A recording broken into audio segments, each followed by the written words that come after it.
ನಮಸ್ಕಾರ ವೀಕ್ಷಕರೇ, ನೀವು ನೋಡ್ತಾ ಇದ್ದೀರಾ ಫ್ರೀಡಮ್ ಟಿವಿ. ನಾನು ಭೀಮೇಶ್ ಕೋನಾಳ್. ವೀಕ್ಷಕರೇ, ಕರ್ನಾಟಕ ರಾಜ್ಯ ರಾಜಕೀಯದಲ್ಲಿ ಸಾಕಷ್ಟು ಬದಲಾವಣೆಗಳ ಮಾತುಗಳು ಕೇಳಿ ಬರ್ತಾ ಇವೆ, ಗೊಂದಲಗಳು ಕೂಡ ಹುಟ್ಕೊಂಡಿದೆ. ಶಾಸಕರು, ಸಚಿವರು ಎಲ್ಲರೂ ಕೂಡ ಮಾತನಾಡ್ತಾ ಇದ್ದಾರೆ ಕಾಂಗ್ರೆಸ್ನಲ್ಲಿ ಏನೋ ಒಂದು ದೊಡ್ಡ ಮಟ್ಟದ ಬದಲಾವಣೆ ಆಗುತ್ತೆ ಅಂತ. ಆ ಚರ್ಚೆ ಒಂದು ಕಡೆ ಇರಲಿ, ಆದರೆ ಈಗ ನಾವು ಸಿದ್ದರಾಮಯ್ಯ ಅವರ ಬಗ್ಗೆ ಮಾತನಾಡಬೇಕು. ಯಾಕಂದರೆ ಸಿದ್ದರಾಮಯ್ಯ ಅವರು ಒಂದು ವಿಶ್ವಾಸದ ಮಾತನ್ನು ಮತ್ತು ಅವರ ಒಂದು ಅಭಿಮಾನಿಗಳಿಗೆ, ಬೆಂಬಲಿಗರಿಗೆ ಖುಷಿ ಕೊಡುವಂಥ ವಿಚಾರವನ್ನು ಮಾತನಾಡಿದ್ದಾರೆ. ಇದು ರಾಜಕೀಯಕ್ಕೆ ಸಂಬಂಧಪಟ್ಟಿದ್ದಂತೂ ಅಲ್ಲ, ಅವರ ವೈಯಕ್ತಿಕವಾದಂಥ ಒಂದು ವಿಚಾರಕ್ಕೆ ಸಂಬಂಧಪಟ್ಟಂತಹ ವಿಚಾರ. ನೋಡಿ, ನಮ್ಮ ಕರ್ನಾಟಕದ ರಾಜ್ಯ ರಾಜಕಾರಣದಲ್ಲಿ ಒಬ್ಬ ಅತಿ ಹೆಚ್ಚು ಜನ ಬೆಂಬಲವನ್ನು ಹೊಂದಿರುವಂತಹ ಒಂದು ಮಾಸ್ ಲೀಡರ್ ಅಂತ ನಾವು ಕರೆಸ್ಕೊಳ್ತೀವಿ. ಯಾರು ಅಂತಂದರೆ ಅವರು ಸಿದ್ದರಾಮಯ್ಯ ಅವರು. ನಿಜಕ್ಕೂ ಕೂಡ ಇದನ್ನು ಒಪ್ಕೋಬೇಕು. ಕೆಲವರು ಇಲ್ಲ ಅಂತ ಹೇಳ್ತಾರೆ, ಕೆಲವರು ಹೌದು ಅಂತ ಹೇಳ್ತಾರೆ. ಅದೇನೇ ಇದ್ದರೂ ಕೂಡ ನೋಡಿ, ಕಾಂಗ್ರೆಸ್ ಇವತ್ತು ಅಧಿಕಾರಕ್ಕೆ ಬಂದು ಅಧಿಕಾರದಲ್ಲಿ ಇದೆ, 2.5 ವರ್ಷವನ್ನು ಪೂರೈಸಿದೆ ಅಂತಂದರೆ ಅದು ನಿಜಕ್ಕೂ ಕೂಡ ಸಿದ್ದರಾಮಯ್ಯ ಅವರ ಒಂದು ವರ್ಚಸ್ಸಿನಿಂದ, ಸಿದ್ದರಾಮಯ್ಯ ಅವರ ಮೇಲೆ ಜನರು ಇಟ್ಟಿರುವಂತಹ ಒಂದು ನಂಬಿಕೆಯಿಂದ.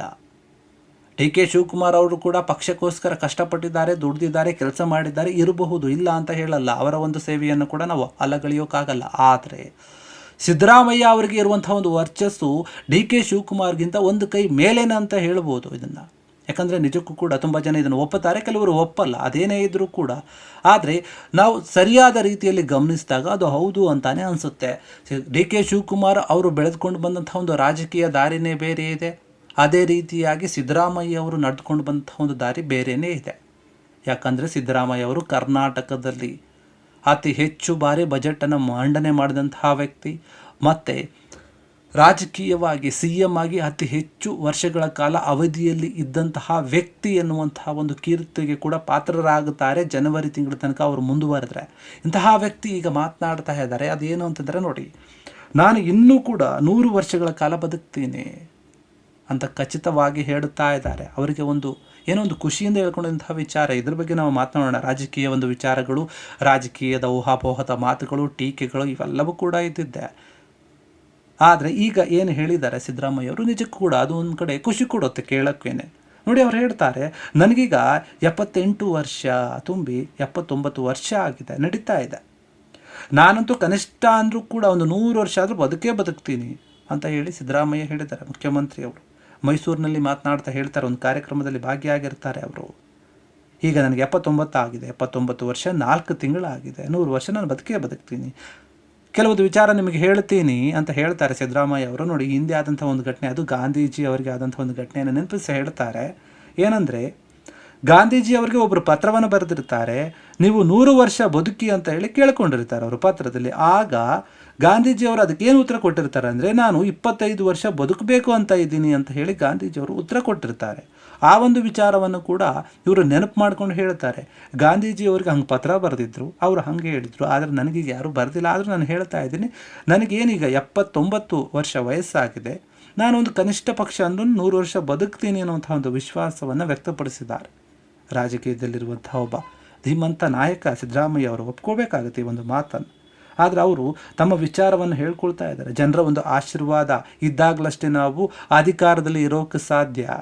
ಒಟ್ಟು 16 ಚುನಾವಣೆಗಳನ್ನು ನಾನು ಎದುರಿಸಿದ್ದೀನಿ, ಅದರಲ್ಲಿ 4 ಬಾರಿ ಸೋತಿದ್ದೀನಿ.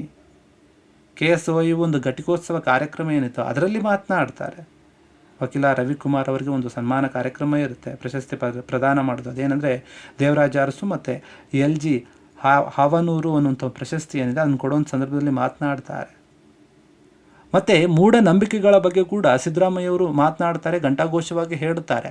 ಅವರು ಯಾವುದೇ ಒಂದು ವಿಚಾರಗಳನ್ನು ಆದರೂ ಕೂಡ ಅವರ ಎದುರಿಗೆ ಯಾರೇ ಇದ್ದರೂ ಸರಿ ಅದನ್ನು ಭಯ ಇಲ್ಲದೆ ಹೇಳುವಂತಹ ಒಂದು ನಾಯಕ. ಹೀಗಾಗಿ ಅವರು ಹಿಂದೆ ಕೆಲವೊಂದು ಮೂಢನಂಬಿಕೆಗಳ ವಿಚಾರದಲ್ಲಿ ಏನು ನೀವು CM ಆಗಲ್ಲ, CM ಸ್ಥಾನ ಕಳೆದುಕೊಳ್ತೀರಿ, ಅದು ಇದು ಅಂತ ಏನು ಮಾತನಾಡಿದ್ರಲ್ಲ, ಆ ವಿಚಾರದವಾಗಿ ಕೂಡ ಇಲ್ಲಿ ಮಾತನಾಡಿದರೆ ಏನಂದರೆ, ಹಿಂದೆ ನನ್ನ ಕಾರ್ ಮೇಲೆ ಒಂದು ಕಾಗೆ ಕೂತ್ಕೊಂಡಿತ್ತು, ಅದು ದೊಡ್ಡ ಮಟ್ಟದ ಸುದ್ದಿಯಾಗಿತ್ತು. ಎಲ್ಲೋ ಒಂದು ಕಡೆ ಸಿದ್ದರಾಮಯ್ಯ ಅವರಿಗೆ ಏನೋ ಒಂದು ಅಪಾಯ ಆಗಬಹುದು, ಅವರ ರಾಜಕೀಯ ಜೀವನಕ್ಕೆ ಏನಾದರೂ ಕೆಲವೊಂದು ಸ್ಥಾನಗಳನ್ನು ಕಳೆದುಕೊಳ್ಬೋದು, ಇವರು ಮುಖ್ಯಮಂತ್ರಿನೇ ಆಗಲ್ಲ ಅಂತ ಕೆಲವರು ಜ್ಯೋತಿಷಿಗಳು ಹೇಳಿದರು.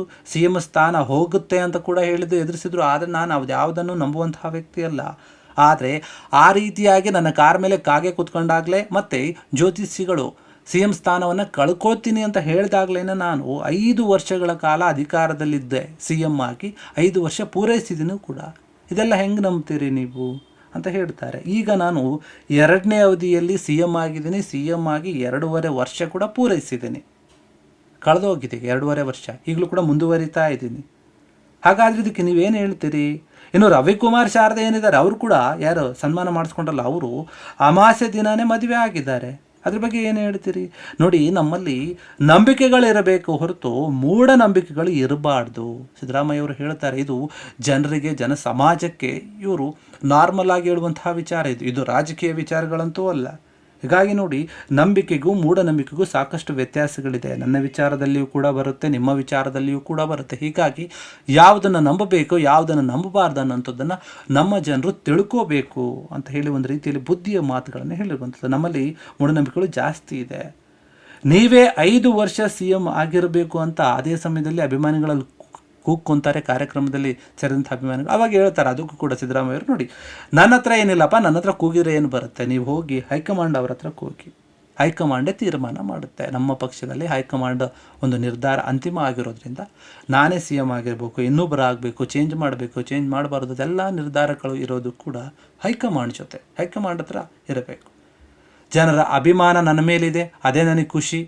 ನಾನು ಏನು ಇಷ್ಟು ವರ್ಷಗಳ ಕಾಲ ರಾಜಕಾರಣದಲ್ಲಿದ್ದೀನಿ, ಎಷ್ಟು ಸಾಧ್ಯ ಆಗುತ್ತೋ ಅಷ್ಟು ಜನರಿಗೆ ಸೇವೆ ಮಾಡಿದ್ದೀನಿ, ಜನರು ನನಗೆ ಆಶೀರ್ವಾದ ಮಾಡಿದ್ದಾರೆ, ಇನ್ನೇನು ಬೇಕು, ಹೈಕಮಾಂಡ್ ಏನು ತೀರ್ಮಾನ ತಗೊಳುತ್ತೆ ಅದಕ್ಕೆ ನಾನು ಬದ್ಧನಾಗಿರುತ್ತೇನೆ ಅನ್ನೋ ರೀತಿಯಲ್ಲಿ ಆ ಒಂದು ಕಾರ್ಯಕ್ರಮದಲ್ಲಿ ಮಾತನಾಡಿದರು. ಆದರೆ ಸಿದ್ದರಾಮಯ್ಯ ಅವರು ಕೆಲವೊಂದು ಬಾರಿ ಮಾತಾಡುವಂತಹ ಮಾತುಗಳು, ಅವರ ಸಿಟ್ಟು, ಕೋಪ, ಮುನಿಸು ಏನಿರುತ್ತೆ, ಅವರು ಕೆಲವರು ಅನ್ಕೊತಾರೆ ಏನಪ್ಪ ಈ ಮನುಷ್ಯನಿಗೆ ಈ ರೀತಿಯಾಗಿ ಸಿಟ್ಟು ಅಂತ. ಬಟ್ ಆದರೆ ಅವರ ವ್ಯಕ್ತಿತ್ವನೇ ಹಾಗೆ. ಆದರೆ ತುಂಬ ಒಳ್ಳೆಯ ಮನಸ್ಸಿನ ವ್ಯಕ್ತಿತ್ವ, ಜನರಿಗೆ ಕೆಲಸ ಮಾಡುವಂತಹ ವ್ಯಕ್ತಿತ್ವ. ಅಧಿಕಾರಕ್ಕೆ ಬಂದ ಮೇಲೆ ನಾವು ಏನು ಕೆಲಸ ಮಾಡಬೇಕು, ಜನರಿಗೆ ನಮ್ಮ ಕಡೆಯಿಂದ ಎಷ್ಟು ಬೆಸ್ಟ್ ಆದಂಥ ಒಂದು ಕೆಲಸಗಳನ್ನು ಕೊಡೋಕೆ ಸಾಧ್ಯ ಅಂತ ಯೋಚನೆ ಮಾಡುವಂತಹ ವ್ಯಕ್ತಿ. ಅಹಿಂದ ನಾಯಕ ಅಂತ ಕರೆಸ್ಕೊಳ್ತಾರೆ, ಮಾಸ್ ಲೀಡರ್ ಅಂತ ಕರೀತಾರೆ, ಟಗರು ಅಂತಾರೆ, ಹುಲಿಯಾ ಅಂತಾರೆ, ಸಾಕಷ್ಟು ಜನ ಪ್ರೀತಿಯಿಂದ ಕರೀತಾರೆ. ಸಿದ್ದರಾಮಯ್ಯ ಅವರು ಕೆಲವೊಂದು ಬಾರಿ ಸಿಡಿಮಿಡಿ ಮಾಡ್ತಾರೆ, ಆದರೆ ಒಪ್ಕೊಳ್ತಾರೆ ಕೂಡ. ಹೀಗಾಗಿ ಸಿದ್ದರಾಮಯ್ಯ ಅವರ ಒಂದು ರಾಜಕೀಯ ಜೀವನ ನಿಜಕ್ಕೂ ಕೂಡ ತುಂಬ ರೋಚಕವಾಗಿರುವಂಥದ್ದು. ಅದರ ಬಗ್ಗೆ ಬೇಕಾದರೆ ನಾವು ಒಂದು ಬೇರೆ ಸಪರೇಟ್ ಆದಂಥ ಒಂದು ವಿಡಿಯೋವನ್ನು ಮಾಡಿ ನಿಮಗೆ ತಿಳಿಸ್ತೀವಿ. ಆದರೆ ಈಗ ಸದ್ಯಕ್ಕೆ ಸಿದ್ದರಾಮಯ್ಯ ಅವರು ಹೇಳಿದಾರಲ್ವ, ಏನೊಂದು ವಿಚಾರ, ಏನು ಮಾತನಾಡಿದ್ದಾರೆ, ನಾನು 100 ವರ್ಷ ಬದುಕ್ತೀನಿ ಅಂತ. ನಿಜಕ್ಕೂ ಕೂಡ ಅಭಿಮಾನಿಗಳ ಒಂದು ಆಶಯ, ಅವರ ಬೆಂಬಲಿಗರ ಆಶಯ ಕೂಡ ಅದೇ ಇರಬೇಕು. ಇಂಥ ನಾಯಕರು ರಾಜಕೀಯದಲ್ಲಿ ಇರಬೇಕು, ಕರ್ನಾಟಕದಲ್ಲಿ ಇರಬೇಕು. ಯಾಕಂದರೆ ಸಿದ್ದರಾಮಯ್ಯ ಅವರು ಆ ರೀತಿಯಾದಂಥ ಒಂದು ಆಡಳಿತವನ್ನು ನಡೆಸ್ಕೊಂಡು ಬಂದಂತಹ ವ್ಯಕ್ತಿ. ಯಾಕಂದರೆ ಇಡೀ ಕರ್ನಾಟಕದ ಇತಿಹಾಸದಲ್ಲೇ ನೀವು ನೋಡಿ, ಯಾರ್ಯಾರು ಮುಖ್ಯಮಂತ್ರಿಗಳಾಗಿದ್ದಾರೆ ಅವ್ರ ಬಗ್ಗೆ ಎಲ್ಲ ನೋಡಿ ನೀವು, ಅವರು ಎಷ್ಟೆಷ್ಟು ಅವಧಿಯವರೆಗೆ ಮುಖ್ಯಮಂತ್ರಿಯಾಗಿ ಸೇವೆ ಮಾಡಿದ್ದಾರೆ ಅಂತ. ಇದರಲ್ಲಿ ಯಡಿಯೂರಪ್ಪ ಅವ್ರದ್ದು ಕೂಡ ನೋಡ್ಬೋದು ನೀವು. ಅವರು ಕೂಡ ಒಬ್ಬ ದೊಡ್ಡ ನಾಯಕರು, BJPಯಲ್ಲಿ ಗುರುತಿಸ್ಕೊಂಡಿರೋರು. ಆದರೂ ಕೂಡ ಅವರು ಸಿದ್ದರಾಮಯ್ಯ ಅವರ ಒಂದು ಅಧಿಕಾರಾವಧಿ ಏನಿತ್ತು, ಅವರೇನು ಮಾಡಿದ್ದಾರೆ ಸಾಧನೆ, ಅದನ್ನು ಮಾಡೋಕ್ಕಾಗಲಿಲ್ಲ. ಅವರು ರಾಜಕೀಯದಿಂದ ನಿವೃತ್ತಿನೇ ತಗೊಟ್ಟಿದ್ದಾರೆ. ಆದರೆ ಸಿದ್ದರಾಮಯ್ಯ ಅವರು ಆ ರೀತಿಯಾಗಲ್ಲ. ಅವರ ಒಂದು ರಾಜಕೀಯ ಬೆಳವಣಿಗೆ ಏನಿದೆ ಅದು ದೊಡ್ಡ ಮಟ್ಟದಲ್ಲಿ ಆಗಿರುವಂಥದ್ದು. ದೇವರಾಜ ಅರಸು ಅವರ ಒಂದು ದಾಖಲೆಯನ್ನು ಮುರಿಯುವಂತಹ ದಿನಗಳನ್ನು ಕಳೀತಾ ಇದ್ದಾರೆ ಅಂತಂದರೆ ನೀವು ಗಮನಿಸಿ, ಸಿದ್ದರಾಮಯ್ಯ ಅವರ ಒಂದು ವರ್ಚಸ್ಸು ರಾಜಕೀಯದಲ್ಲಿ ಯಾವ ರೀತಿಯಾಗಿದೆ, ಮತ್ತು ವರ್ಚಸ್ಸು ಅನ್ನೋದಕ್ಕಿಂತ ಮುಖ್ಯವಾಗಿ ಜನರ ಒಂದು ಬೆಂಬಲ ಸಿದ್ದರಾಮಯ್ಯ ಅವರಿಗೆ ಯಾವ ರೀತಿಯಾಗಿದೆ ಅಂತ. ಹೀಗಾಗಿ ಸಿದ್ದರಾಮಯ್ಯ ಅವರು ಮಾಡುವಂತಹ ಒಂದು ಕೆಲಸಗಳಾಗಿರ್ಬೋದು, ತರುವಂತಹ ಒಂದು ಯೋಜನೆಗಳಾಗಿರ್ಬೋದು, ಎಲ್ಲವೂ ಕೂಡ ಜನಪರವಾಗಿರುತ್ತೆ. ಅದಕ್ಕೋಸ್ಕರ ಜನರು ಇಷ್ಟಪಡ್ತಾರೆ ಸಿದ್ದರಾಮಯ್ಯ ಅವ್ರನ್ನ. ಅದಕ್ಕೆ ದೊಡ್ಡ ಸಾಕ್ಷಿ ಅಂತಂದರೆ ನೀವು ಗಮನಿಸ್ಬೋದು, ಅವರಿಗೆ 75 ವರ್ಷ ಆದಾಗ ಏನು ಒಂದು ಕಾರ್ಯಕ್ರಮವನ್ನು ಮಾಡುತ್ತಲ್ಲ, ಆ ಕಾರ್ಯಕ್ರಮಕ್ಕೆ ಬಂದಂತಹ ಒಂದು ಜನಸಾಗರನೇ ಅದಕ್ಕೆ ಸಾಕ್ಷಿ. ದೊಡ್ಡ ಮಟ್ಟದ ಒಂದು ಬದಲಾವಣೆ ಅದು. ರಾಜಕೀಯದ ಬೇರೆ ಬೇರೆ ಪಕ್ಷಗಳೇ ಕೂಡ ಎದುರುಕೊಂಡು ಹೋಗ್ಬಿಟ್ಟಿದ್ರು, ಆ ರೀತಿಯಾದಂಥ ಒಂದು ಜನ ಸೇರಿದ್ರು ಆ ಸಮಯದಲ್ಲಿ. ಹೀಗಾಗಿ ಅಲ್ಲೇ ಗೊತ್ತಾಯಿತು ಸಿದ್ದರಾಮಯ್ಯ ಅವರಿಗೆ ಇರುವಂಥ ಒಂದು ಜನ ಬೆಂಬಲ ಏನು, ಜನಸಾಗರವೇ ಹರಿದು ಬಂದಿತ್ತು ಆವಾಗ.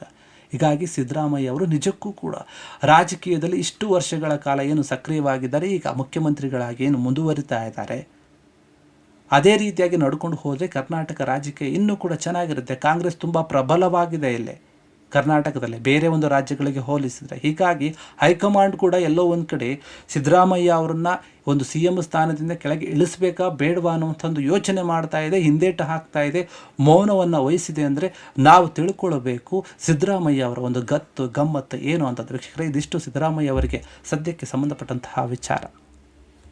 ಕ್ಷಣ ಕ್ಷಣದ ಸುದ್ದಿಗಳಿಗಾಗಿ ಫ್ರೀಡಂ ಟಿವಿ ಸಬ್ಸ್ಕ್ರೈಬ್ ಮಾಡಿ, ಲೈಕ್ ಮಾಡಿ ಹಾಗೂ ಫಾಲೋ ಮಾಡಿ. ಹೊಸ ಸುದ್ದಿಗಳ ನೋಟಿಫಿಕೇಶನ್ಗಾಗಿ ಬೆಲ್ ಐಕಾನ್ ಮೇಲೆ ಕ್ಲಿಕ್ ಮಾಡಿ.